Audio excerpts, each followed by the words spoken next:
Alright, Fishing 101 by Alejandro Chavez. Memories? Well, I know my first memory for sure is me and my dad and some uncles and cousins going to Mirror Lake trying to catch some fish.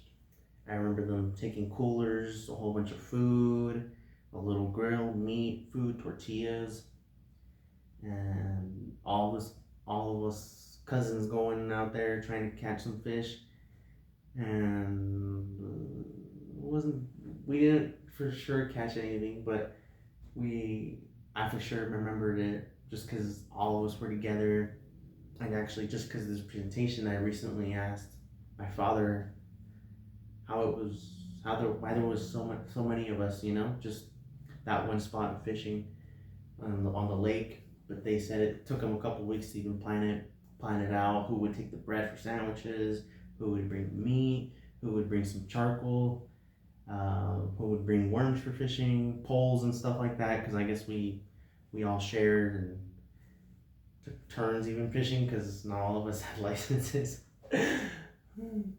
But I remember by the end of the day, they had only gotten maybe a couple bites, and their technique that they had been shown was the good old bobber and line and a hook with a worm.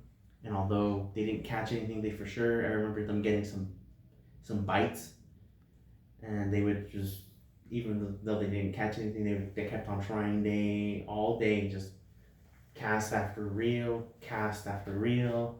By the end of the day, I remember just me and my cousins playing by the edge of the bay and lake, playing with our little toy cars and eventually eating dinner there as well. But they didn't catch anything. But I'm sure as well, for most of you, it's probably been the same thing. Probably a family trip, a weekend getaway with parents, or just a solo try out by yourself. Maybe you want to try it out a weekend. Maybe you got yourself a 3-day hiking, fishing pass license, and you didn't catch anything.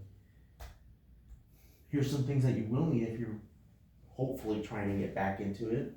Is a spinner and pole combo. My favorite brand is Ugly Stick. That's what I started out with. Probably that's why I'm a little biased, but I've had no problems with it. It's been nice and reliable, great quality, nothing broken on me. Really eco-friendly and beginner-friendly.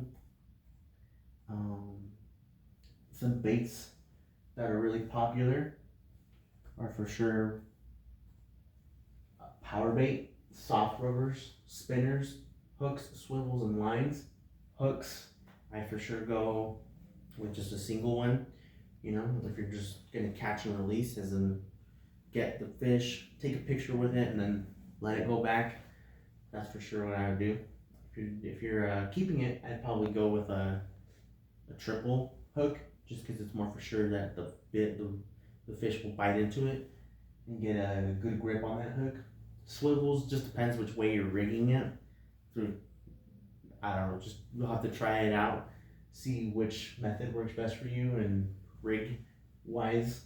Line, I'd for sure go 10-pound line, just because it's probably the most bought one from what I've been told, and it's the easiest to kind of get the hang of, and it's multi-purpose.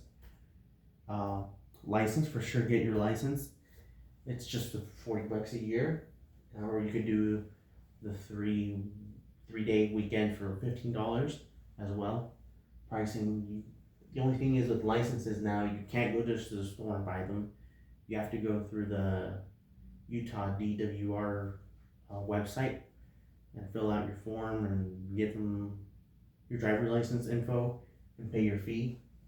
So you can't, unfortunately, get that at the store anymore. But all of this, the pole, reel, the baits, hooks, all that stuff can be bought at Walmart, Cabela's, any sports store usually has them. Just try it out. And then here's a quick video on probably one of the most popular ways to rig out your pole and combo. Rainbow trout, let me show you how. We're going to use a really small hook and some rainbow colored power bait. This method works best with stocked trout. Make your power bait into a ball, then bury your hook inside. You don't want to have any of your hook exposed. Then after you're done, it should look something like this. Add a split shot weight about 1 foot above your power bait. Then you cast your bait out and wait for a bite. Follow for more fishing tips. Alright, so once again, that's probably one of the most easiest ways to rig your pole. You know, put a whole bunch of line in your pole and then let some line out. Tie your hook onto there, and then maybe like a foot or two or even 3 feet, 4 feet, maybe even if it's later in the year when there's a lot of moss in the lake. That way the weight goes all the way to the bottom and the line floats up a little bit, because power bait, it's insane. Power bait floats actually, so it will be, you know, like you said, once you hook that power bait around the hook, it will float above from wherever that split shot is. And a split shot is essentially just a pinch on weight, which you can put on in between on top of the line, and then just grab some pliers and it will clamp on, and then it's pretty secure. So unless you're, you know, casting that thing insanely hard, it won't fall off. Power bait for sure would be my to-go method, just because it's so effective, and it's almost a for sure catch at any of these lakes, and any fish you're almost grabbing will go for power bait. I don't know if it's maybe the color, maybe because it floats. I don't know. I've heard garlic, the garlic properties and the power bait help a lot, is what I've been told as well, and I've tried and I've found it to work. Here's some of the most popular spots to fish. My personal favorite being Strawberry, just because it's almost a for sure catch. You will for sure catch if you go in the morning or in the afternoon. Deer Creek is also pretty popular. Utah Lake is just a little smelly. Smith and Morehouse I know is really popular. I haven't gone, but I have gone to lakes nearby. Mirror Lake being one of them. Just it's a little farther away from these bigger towns, but it's for sure worth the drive.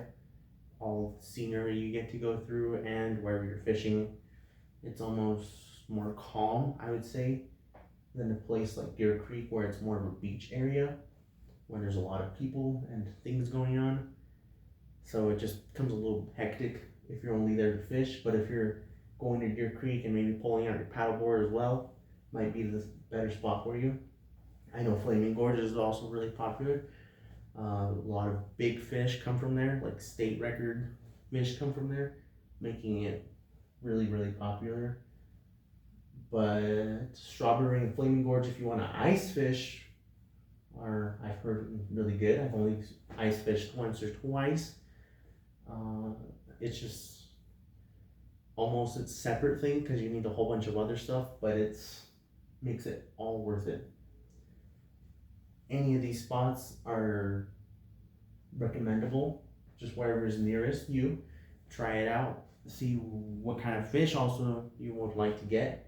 That'll probably determine which of these lakes you go to. Strawberry, mostly trout, salmon.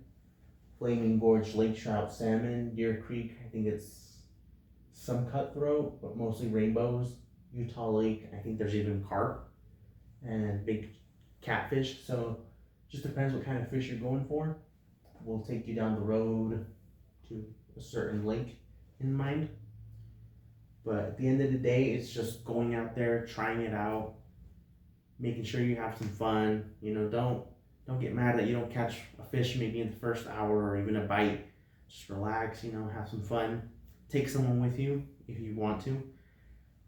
For sure, take some music, some snacks. That's what I always do. A chair for sure after you get bored of standing up there for a while. And just have a good time. Go for it.